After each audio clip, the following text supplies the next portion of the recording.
from their state of brokenness to become outstanding witnesses. Paano magiging outstanding witness ang isang OFW? Itinuturing na bagong bayani ng pamahalaan dahil sa laki ng kanilang dollar remittance. Bayani rin ng pamilya dahil sa magandang buhay na kanilang naipagkakaloob.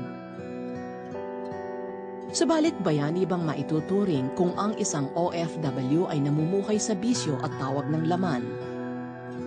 Bayani bang maituturing kung ang iniwang pamilya ay naging magusot ang buhay at lumaking pariwara ang mga anak? Maraming ganitong kwento ng mga OFW ang atin nang nasaksihan, bagay na unti-unting nababago. Ngayon ay nakikilala na rin sila bilang mga bagong misyonero na umaabot sa iba't ibang kultura upang ikalat ang magandang balita ng Diyos. Ang mag-asawang George at Bolan de Ramos ay nagkaroon ng ganitong hangarin nang pagkatiwalaan sila ng misyonerong Amerikano na kanilang nakilala at naging kaibigan. Matagal siya nagpapastor ng mga churches dito, nag-church planting. Dumating din sa buhay nila, nagkaroon sila ng awareness sa buhay-buhay ng mga Pilipina na dito sa Hong Kong. Nagkaroon sila ng helper, si Nelly, na ngayon ay business partner na nila. At itinatag nga ang Arrow Employment Agency na kaiba sa karaniwang ahensya. Naatasan ang mag-asawa na magsagawa ng isang training program sa Pilipinas. We tell the people who would apply, our company would serve you in these 4 areas.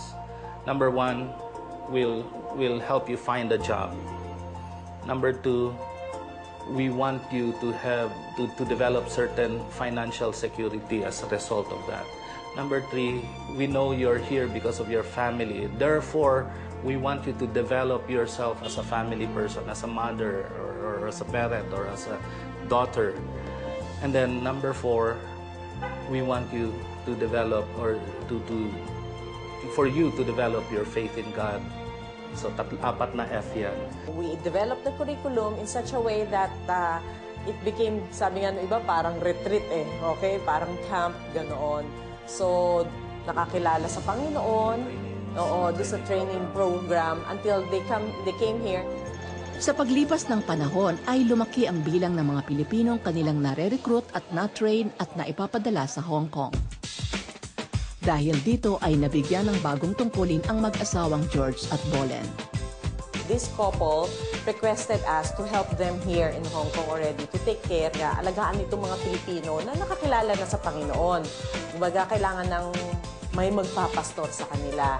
At kaya doon na nagsimula na isipin namin from mobilizing the churches sa Philippines na ang mga OFW, ang bagong mga misyonero. From their state of brokenness to become outstanding witnesses. Sa akin, nakita ko na for past 2 years serving here, it's all by the grace ng Panginoon. Talagang amazing work ng Lord. Kung paano pinagpapala sila, binabago ang buhay, and they just naturally shine for the Lord. Hindi nagtatapos sa pagbibigay ng trabaho ang gawain ng mag-asawa sa ahensya. Pag umuwi kami ng Pilipinas, we also visit families. Ayon, and nabibisita niya yung mga anak, ganoon, at nakakumusta. They've come to know the Lord here, and they wanted their family to experience that as well. And it was just a beautiful experience.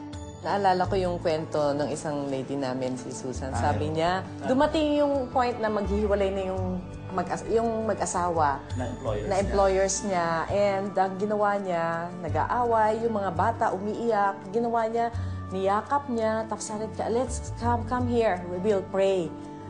Hindi sila Christian, pero sabi niya, halika, your father loves you, your mother loves you, and Jesus loves you so much. So they just kept on praying and praying that the fight will be over and that they will love each other. Ganun, no? So pray na pray.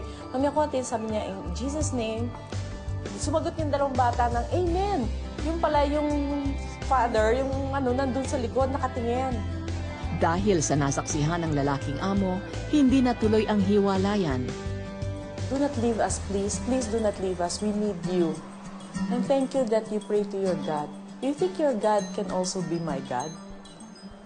Ganoon. Kaya nakikita mo bigla na ang mga Pilipina nagiging patotoo sa mga employers nila dahil nakikita yung ehemplo ng pananampalataya at katatagan.